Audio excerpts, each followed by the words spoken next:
Hello, everyone, and welcome to the Board of Health meeting of November 2nd, 2020. Please note that this meeting is being recorded and will be available shortly hereafter for scheduled and on-demand viewing on any smartphone or tablet device.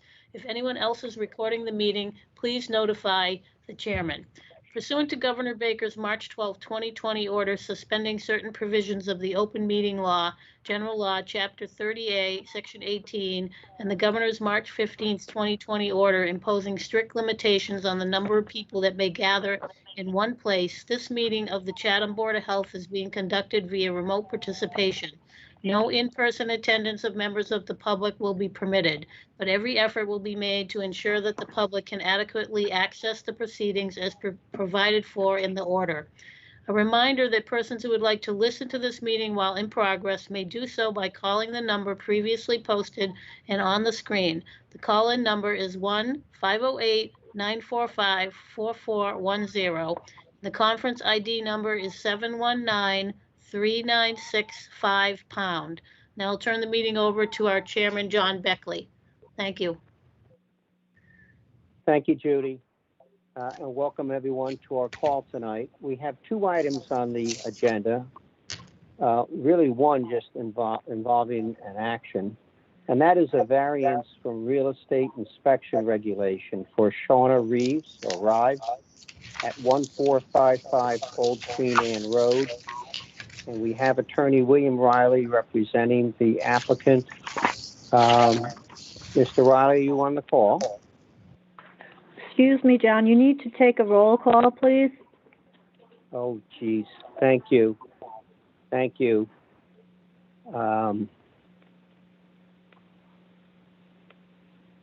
do that right now. Yes, let's establish the quorum for the call first. Is Alan on the call? I am just visiting. I'm not on the call. Okay. Noble Hanson? Present. Ron? Here. And Ed Sheehan? Yep. Ed's on. Okay, and I'm on. So we have four voting members on, and Alan is on as an audit. Okay, I'm sorry about that. Let's proceed. Mr. Riley, are you on the call? I know we all got information from Judy in our packet. Maybe I can ask Judy to introduce the application. Yeah, I spoke to Attorney Riley today. I thought he was going to be on the call. But this is a variance from our real estate inspection regulations that consider a dwelling that has cesspools to be automatic failures. This property is being transferred. It has cesspools, and it is located on the sewer line that's currently being constructed as part of the Harwich Connection project. The sewer construction is completed, but the work in the pump station is still in progress. And the sewer will be available within the next 6 months, we feel. So 6 to 12 months. So the buyer of the property is requesting permission to continue with the use of the existing cesspool for the real estate transfer until such time as the sewer becomes available. Okay. Questions from the Board of Health to Judy? Yeah, this is Ron Broman. Yeah, Ron Broman. Ahead, Have Ron. they checked the cesspool out?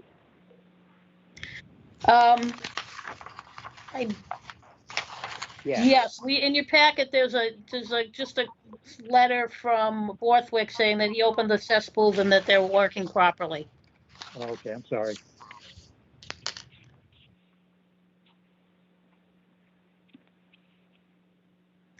I'm going to share. I was ahead. just going to say I'm going to share my screen so you can see the area of the sewer that's going in. I can figure out how to do it.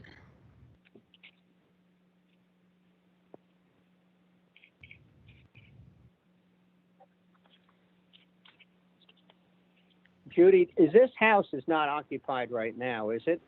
I don't believe so, no. It looks like it needs some work. So I don't believe it's occupied. It does not look as if it is.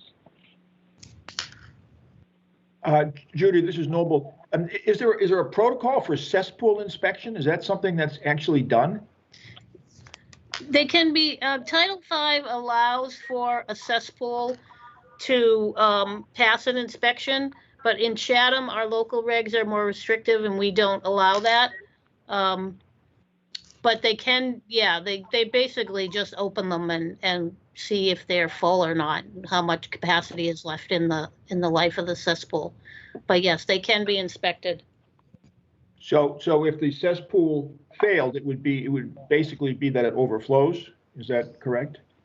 It could break out onto the surface of the ground, or it could back up into the property.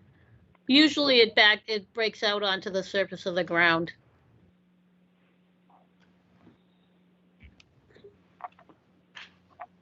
Ed Sheehan. Ed, go ahead. What do we have here? Is this a continuation? No, this is a new proposal. The property is being sold, and they don't want to put a new septic in because the sewer is going to be available shortly. So in order to transfer the property under our regulations, they need to either hook up to sewer or to put a new system in, but neither is what they want to do right now. Okay. Judy, Judy, this is Noble. So you said the sewer will be available in the next 6 to 12 months. So that's a pretty firm estimate. Yeah, I confirmed that with Dr. Duncanson before I sent the memo out. I think he's feeling it's going to be closer to 6. I don't know if you want to chime in on that, Bob. Yeah, Noble, the sewer is all installed on the street, and the street was just repaved about a week ago. They're finishing up the pump station on Route 137. They probably will have the pump station pretty well complete around the first of the year. And then hopefully shortly thereafter, we'll be able to put things online. So I don't think it's going to be a year before we would able to to have people connect. I anticipate it'll be a lot sooner than that. This is John. Judy, Thank you, the Doctor. thought I had was whether we could require a 90-day connection instead of 180, given the fact that the house would be on the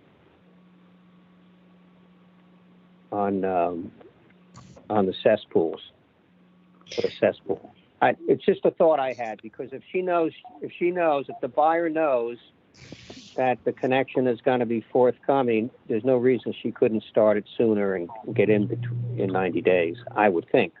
Yeah, that sounds reasonable. I'm not sure if the person is going to tear down this house and rebuild, and that may, if they do that, then the sewer will be available probably before they get the house completed. Right. But I think that's reasonable. I'm sure this person has plans for the property and can move forward with the sewer design, the sewer connection design as part of her renovations. Right. I don't know. What do the other board members think? You think 90 days would be enough? Good afternoon. This is Bill Riley. I apologize for being late. Hello, Bill.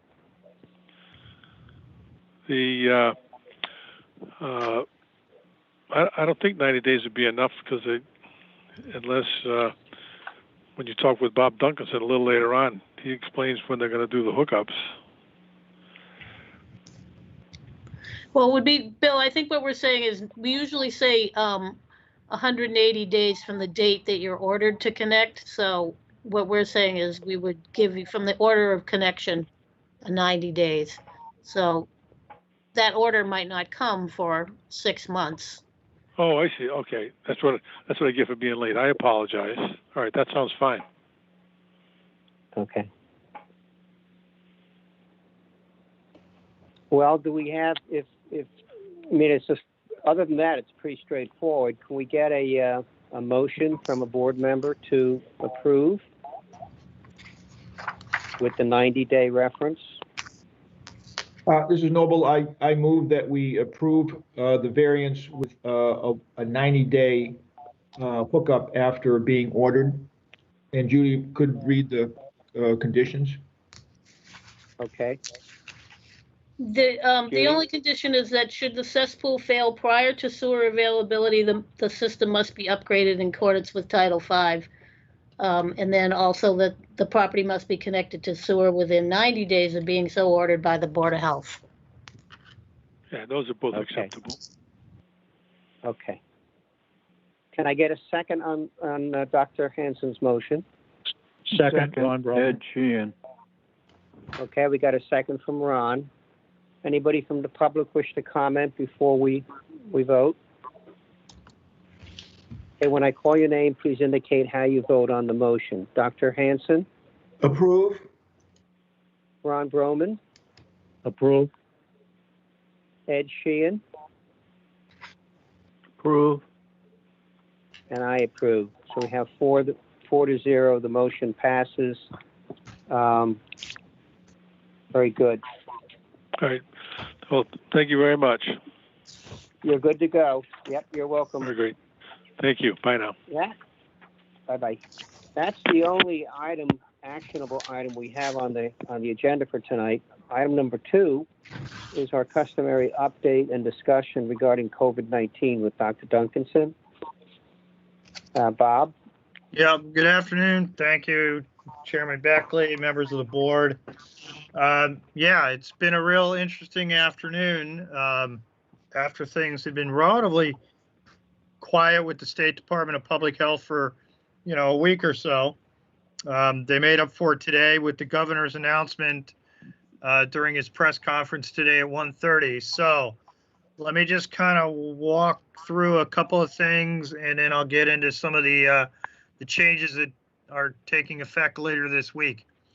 So as of this afternoon, we had a little over 46.8 million cases of COVID-19 worldwide, and we had over 1,200,000 deaths worldwide. In the U.S., we were at 9 million, a little over 9.2 million cases, and we had over 231,000 deaths. In Massachusetts, and these are yesterday's numbers because the state has changed their timing on release of their daily update. It's now going to be released by 5 o'clock instead of 4 o'clock. And so when I looked just before the meeting, it was not yet out for today. So these are actually yesterday's numbers. In Massachusetts, we were at 159,000 cases and a little over 10,000 deaths, and those are both confirmed and probable cases and deaths. But again, those are yesterday's numbers, so I expect they will be going up today. In Barnstable County, we were at 2,051 cases, which was up 24 from the day before, so we're back into that kind of double-digit increase that we were seeing last week as well for the Cape. And we were still at 185 deaths. We did have several cases in Chatham over the last couple of days. I'm sure the board's aware. We had a report of 4 cases at the Chatham Squire at the end of last week. They subsequently shut down, tested the rest of their employees, conducted deep cleaning, put up the public notices in compliance with the board's recent order. And I sent around some examples on Friday of that so the board can see that the process was working. So we had those 4 cases, most of which were not Chatham residents. We did have 3 additional cases in Chatham over the weekend that are Chatham residents. So our current tally is up to 40 cases, cumulative cases since this event started. And I go all the way back to January 1st. We did also receive information over the weekend that Liberty Commons had 2 residents test positive. They were in a situation where they'd had state inspectors in the facility for basically the last 2 weeks doing their annual compliance inspections. Midweek last week, they received word that one of those state inspectors had tested positive. So after conferring with the health department here, they made the decision to go ahead and revert back to a higher level of testing for all their employees as well as all their residents. And unfortunately, they did find the 2 residents that were tested positive. Those residents have been isolated, and Liberty Commons continues to take all the necessary precautions and as well as additional testing. Hopefully they don't get any more positives, and can go ahead and probably next week revert back to the lower level of testing. So that's kind of where we are at the local level at this point. And I'll now go on to some of the new information that came out of the state this afternoon. So one of the first things to come out was the governor's office issued a new stay-at-home advisory that takes effect Friday. All these changes that I'm going to refer to take effect at 12:01 a.m. Friday. So beginning on Friday, all Massachusetts residents are advised to stay home between the hours of 10 p.m. and 5 a.m. So before we had kind of the generic stay-at-home advisory, this one is now specific to that 10 p.m. to 5 a.m. Time frame. And again, that will kick in starting on Friday. The governor went ahead and then issued 3 new COVID-19 orders this afternoon, which I sent around to the board earlier, along with all the town employees, etc.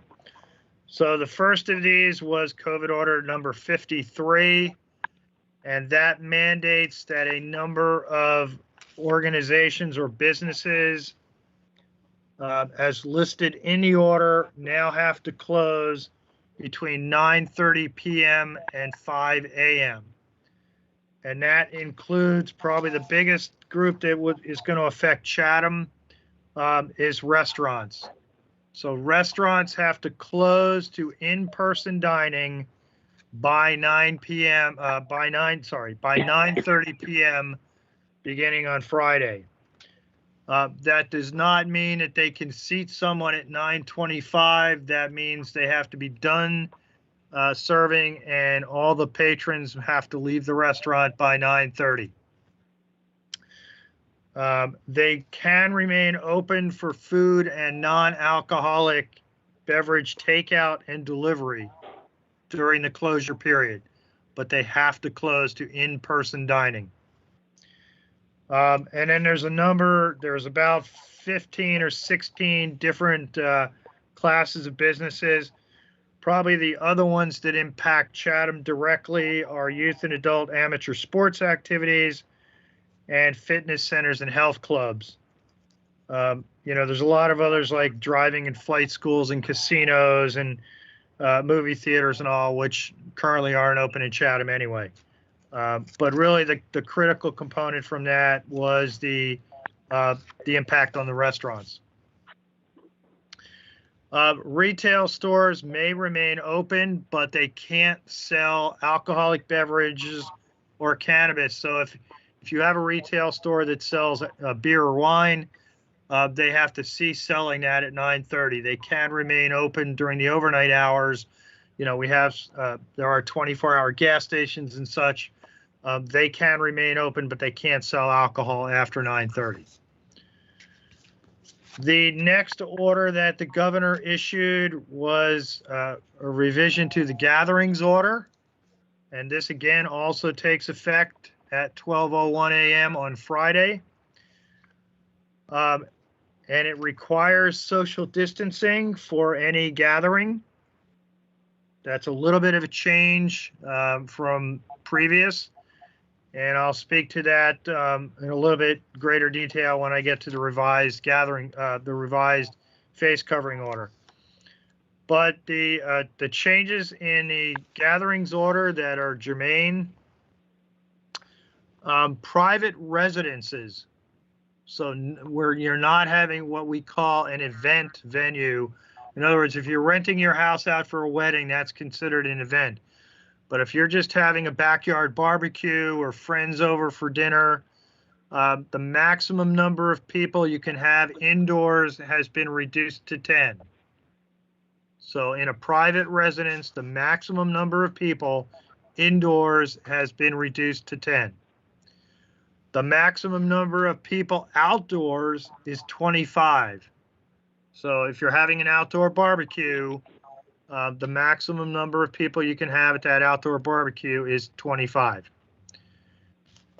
For event venues, which could be something like you're renting a house out for a wedding, or some other event, or you have something going on in a public park. If it's an indoor event, the maximum number of people is 25. And if it's an outdoor event in Chatham, which is a low-risk community, currently under the state's guidelines, you can have a maximum of 100 people. If you're in a non-low-risk community, so you're in one of those communities elsewhere in Massachusetts that has a red designation on the state's COVID map, the maximum number of people you can have is 50. And also, if you have that over 50 grouping, so you're somewhere between 50 and 100, you're now required to notify the local Board of Health with certain facts about the event, just so we're aware of it, generally a week in advance. Although there are provisions that if you can't, get that notice to us a week in advance, say for a memorial service or something that comes together, in short notice, you're supposed to let us know as soon as possible. We don't necessarily have to do anything in response, but at least we have the information and we're aware of the event and whatnot.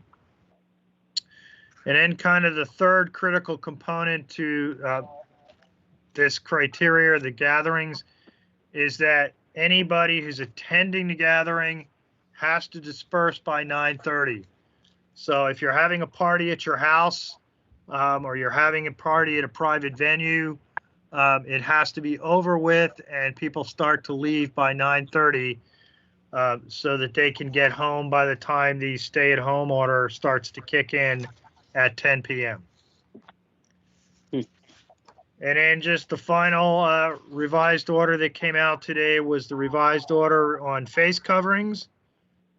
Face coverings are now required at all times when you're out in the public, in public spaces. Previous to that, the face covering order only applied when you could not social distance. That exclusion is now gone and face coverings are required at all times when you are in a public space. So that is, that's kind of the big change in that one. And it does apply whenever you're in a public location, whether indoors or outdoors. And a couple of other changes to that order that the board probably wants to be aware of. You're required to wear a face mask when you're carpooling with non-household members. So, if you're in the car with your wife, you don't need one. If you happen to be driving somewhere and you're taking your neighbor with you, you would both need to be requiring face masks. And then the other kind of, I think important change here is that an employer, if an employer has an employee who indicates they cannot wear a face mask for a medical exemption, the employer now may require documentation of that medical exemption. Similarly, if a school has a student who is attending in-person learning, so they're actually in the school building, and that individual, that student, is unable to wear a face mask because of a medical condition, the school may now require documentation of that medical condition. So those are, some changes that took place since the last iteration of that order. So all this new information has been posted on the town's website. It has also been distributed to your board, to the Board of Selectmen, to all town employees, as well as the Chamber of Commerce. And I got an indication by email a little while ago that the Chamber has sent that information out to all their members as well. So this, a lot of these, not a lot, all these do not take into effect until 12:01 a.m. on Friday. So the state is going to be doing additional outreach, to business sectors and private organizations and all between now and then to make sure that the word gets out. So with that, I would be happy to answer any questions. So, Bob, this is John Beckley. So that would mean then for somebody walking their dog on the cart path, they should be wearing a mask. Yes. If they go to a town park, they should be wearing a mask. Absolutely. Yep. The exemption for social distancing is no longer applicable. You need to wear a mask at all times in public spaces. Very interesting. Dr. Duncanson? Yeah. Ron Broman. I wasn't going to bring this up, but I think I really want to. I received a pamphlet from someone in town here. It was sent to town hall, and I got it in my package. On the front of it, it has a picture of a person with a mask on, and it says, "Face mask pose serious risk to the healthy," and it's put out by the Citizens for Free Speech. So I just want to let people know that's what we're dealing with.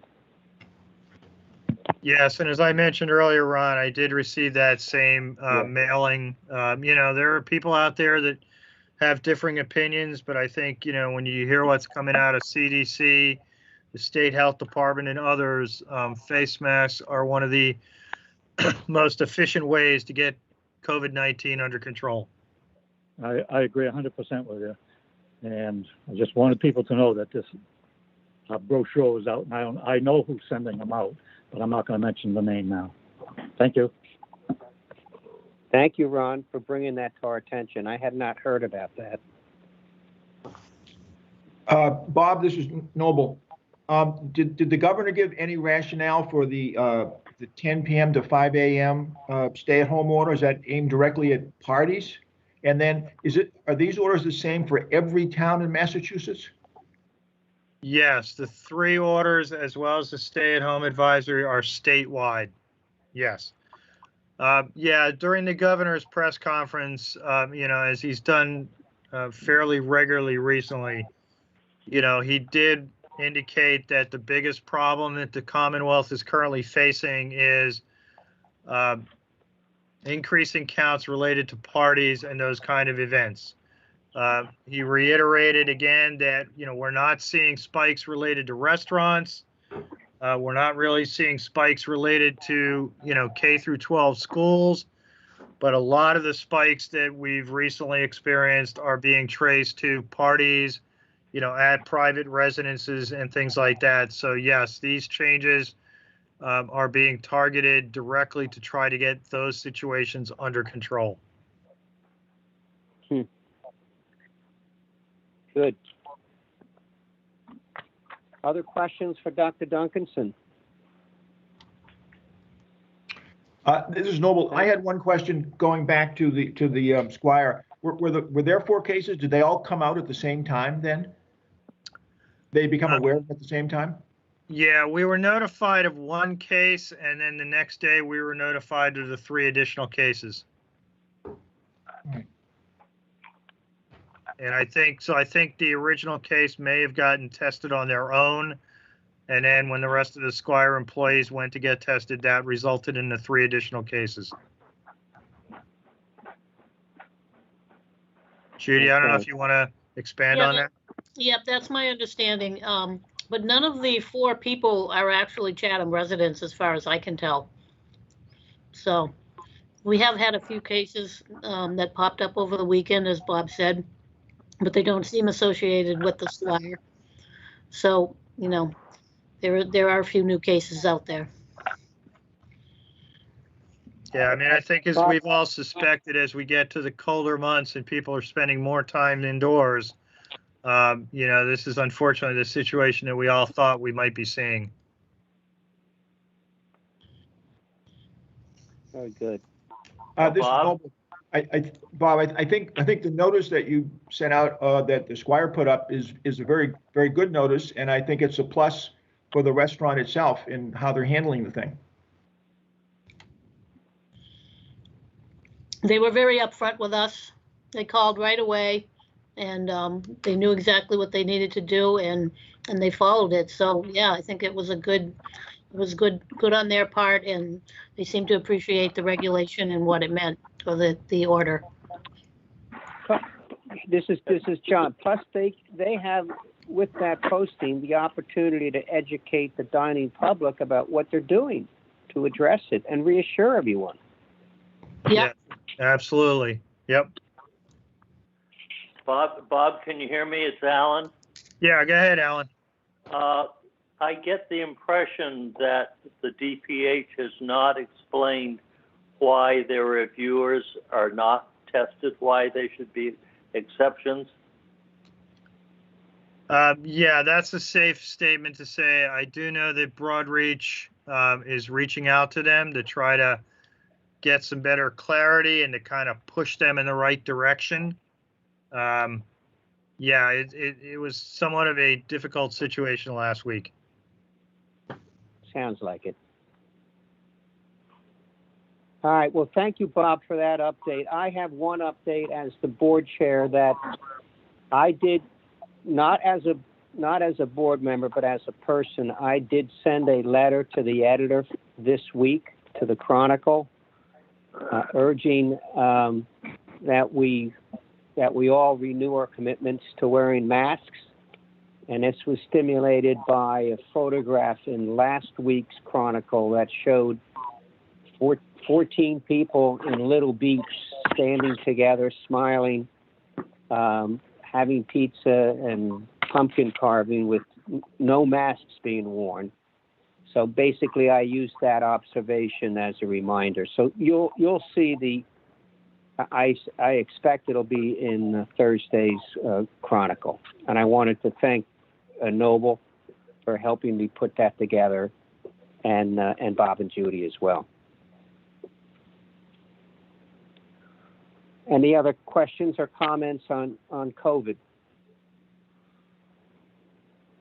Okay, moving on. We do have a meeting summary, minutes for October 19th that we have to review and approve. I went through it. I did not see any edits, any need for edits or changes. Did anybody else see any issues that needed to be clarified? If not, can I get a motion to approve the minutes as drafted for October 19th, 2020? Motion to approve. Okay, Ed who was Sheehan. that? Ed. Okay, Ed, do I get a second? Noble, second. Okay, we have a motion to approve in a second. When I call your name, please indicate how you'd like to vote on the minutes. Dr. Hanson, Approve. Ron Broman, Abstain. Ed Sheehan. Yeah, approve. Ed, did you vote to approve, Ed?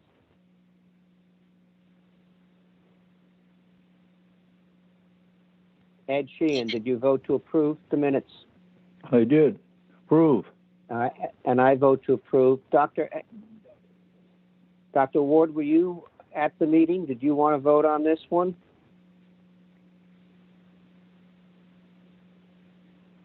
Okay, we have votes to approve the minutes. So the minutes are approved as submitted. Any final issues anybody would like to raise at this time before we adjourn the meeting? Okay, can I get a motion to adjourn? So moved. Who was that? Ron Broman. Ron? Ron, thank you, Ron. Can I get a second to adjourn? Second, Ed Sheehan. Ed, okay. When I call your name, please indicate how you vote on the adjournment motion. Dr. Hanson? Approve? Ron Broman? Approve. Ed Sheehan? Approve. And I approve. So 4 votes to 0. That ends tonight's meeting. I apologize for being late. I had a problem with I was late to begin with, and then I had a problem with my computer after that. So thank you for everyone's participation.